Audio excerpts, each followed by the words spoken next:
The California winter of 94-95 produced the largest and most consistent surf in over 25 years. The consistency of the surf gave Mike Myers and Matt Tanner ample opportunity to fine-tune their skills on a daily basis. Did you order, Mike?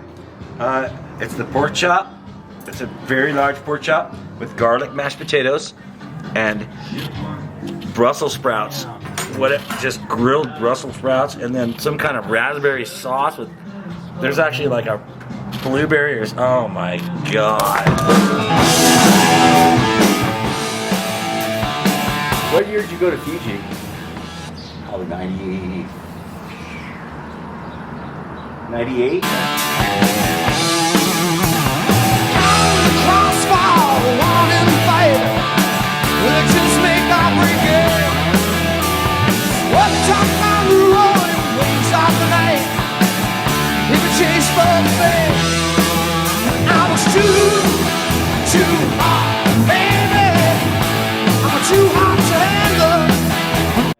That's when you went to frigates, right? That what it was? No, that was more like 010. 010? 2010 or so was that shot for frigates. Wow. And taking a boat out to frigates, which is kind of a sister reef, similar setup to Cloudbreak. So it gets the same kind of swells and big reef pass and really deep right off the reef but it was big and it looked just like anything at Cloudbreak I've ever seen. Yeah. What was that one wave like that you had? That wave was That's pretty sick. That's a fucking. That was sick my wave. last wave of that session, and it was our first day there. And from a distance, we're coming up on the boat, going, "Oh, it looks pretty good." You can, from a couple miles away, when you can see like good weight, like you can see a barrel. It's pretty big, you know. But we got out there, and it was like 4 to 6 foot. Formidable, like it was coming on, and it was getting bigger and bigger and bigger, and then we had to leave. And all my friends got back to the boat, and that wave came in. I was still the only guy out. Like I was the last one waiting for a wave to get to the boat. And that one came, and it was like, oh my god, the fucking whole ocean was fucking lining up for like 200 yards. And I was like, this is it. It's not breaking on me, I gotta go. Yeah. And I almost pearled on like, full air, straight down airdrop on like a 7.6, and almost pearled, like water coming off the nose on the first shot. And then you can kind of, it goes below sea level kind of, so it takes a shot or two in the sequence for it to get up where you can see how big it really is, because it looks smaller when I'm dropping in, and then I get to the bottom, and then all of a sudden it comes in clear, and it's like twice as big as it looks. Yeah. I'm taking off. Yeah. But it is growing. Like I'm taking off behind something that's bigger than what I took off on. Going off down there, I'm like, oh no. Oh yes, but that section of you hit carving the lip was good money. Yeah, that was kind of earlier that day. Oh, okay. And like, or which one was that? That could have been a day or two after when it got a little smaller and more playful. That's what I'm thinking. But that day was like I took my longboard out, and right off the bat, high performance longboard, and I'm down with some decent surf. What size of the longboard was it? 9.1, 2+1, hard rails, round pin, standard pretty much. And I got a bunch of good waves, and then it started getting too big and too fast for a longboard, and wasn't making as much sense. And then I lost my board, and I broke my leash, and I swam all the way to the other side of the reef.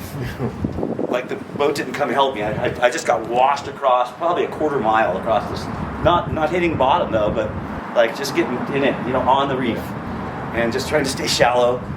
My board ended up on the whole other side.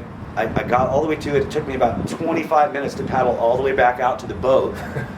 And then I switched to my 7.6 gun and like my fun gun, and then I got some waves on that, and that was like the right machine for that day, and it was like, that's when you're like, okay, gotta go back to the boat. I'm not going back out there with no leash on my longboard again just to prove something. Yeah. We had a fun trip. Yeah. How long were you down there for? 7 days or 7 or 8 days. Wow. With Eric and McMahon, John Ulanowski, McMahon, and Dennis Kavanaugh, and this guy Dave that was with them. And on the way there, we know John Roseman. Yeah. So on the way there, we got to stop at Tabarua.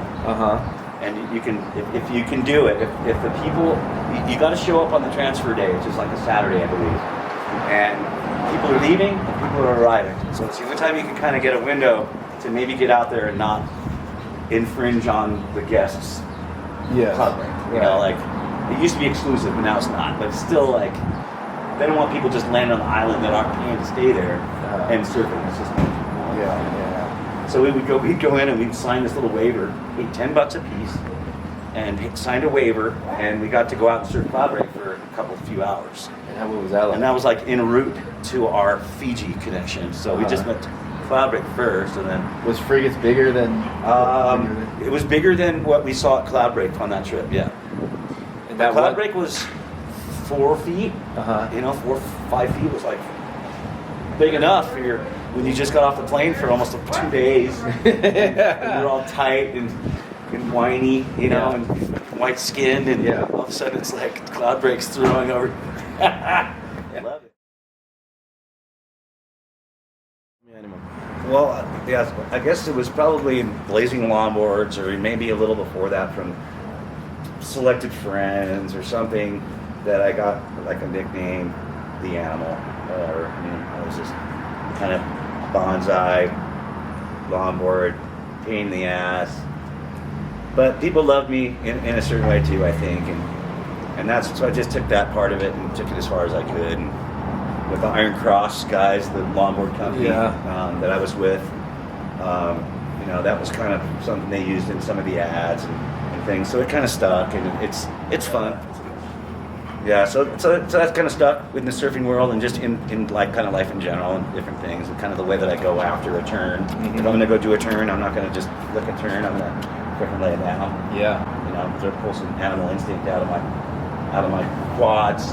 Yeah, dude, your we'll see what happens. turns are looking great.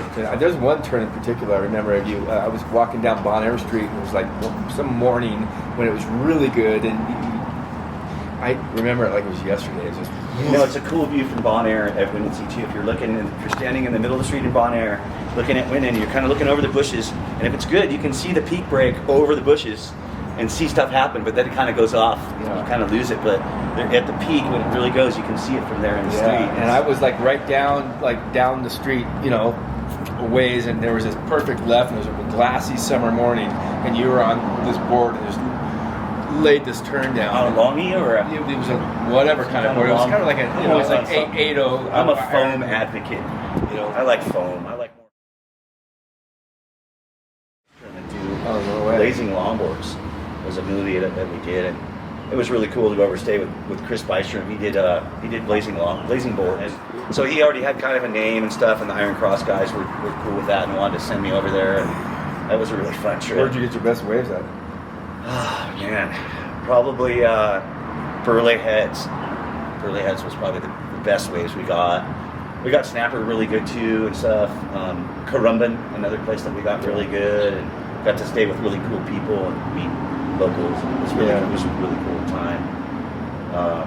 What about G-Land, when you went to G-Land at one time?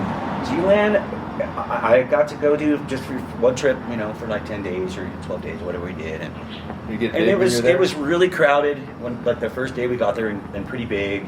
And then it kind of tapered off, you know. I'd like to go back. You know, Did you like that wave? I loved it, you know, but I need some time to get to know it. You know, it's not the place where you just show up and own it and paddle right to the peak. And some people, you know, but you know, it's heavy current.